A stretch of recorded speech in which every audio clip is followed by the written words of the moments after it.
nakakatulong kami po sa mga tao. Tsaka kasi marami din po kami natututunan. Tsaka nakakipag-socialize po kami sa ibang tao. Simula nang pumunta ako sa Build, nakilala ko yung mga close friends ko. Natutuwa lang ako. Kasi yan nga, nakakatulong kami sa ibang tao. Sana pag gumagawa kayo, pagpatuloy nyo para makapagpasaya kayo ng tao.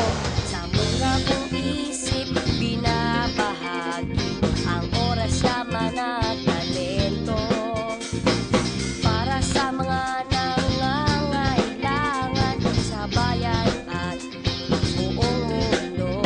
Ang sabi nila'y mus-mus lang ako, ngunit sabi ko naman maasahan ako. Kaya natin to pagsama-sama, buo ang loob. Handa ka na ba, Batang Bayani? Ang galing ng Batang Pilipino. Natutuwa ako sa kanila dahil mabibigyan natin sila ng hindi lang panibagong bahay, panibagong buhay, at saka yung fulfillment na magkakaroon sila ng community sa isang Gawad Piling. Tuwang-tuwa kami kasi sa dinami ng mga kagaya nito, kami ang napili para maisama dito sa mga gawain na ganito. Kaya salamat ako kay Lord na ako ang napili ng mag-asawa para napasama kami dito na kahit kulang kami sa financial pero ginawan pa rin ang coordinator namin na makasama kami dito. Batang Bayani, pag-asa ng bukas. Tunay at tapat, ang puso ay wagas. Pag-asa ay hawak sa munting mga kamay. Isilong ang bayan, itaguyod ang buhay. Lahat ay kaya kung kasama ang Diyos. Mahirap, mayaman, magmahal ng lubos. Isa, dalawa, tatlo, heto na tayo. Sa aming pagdating, handa na ba kayo? Sabi nila'y mus-mus lang ako, ngunit sabi ko naman maasahan ako.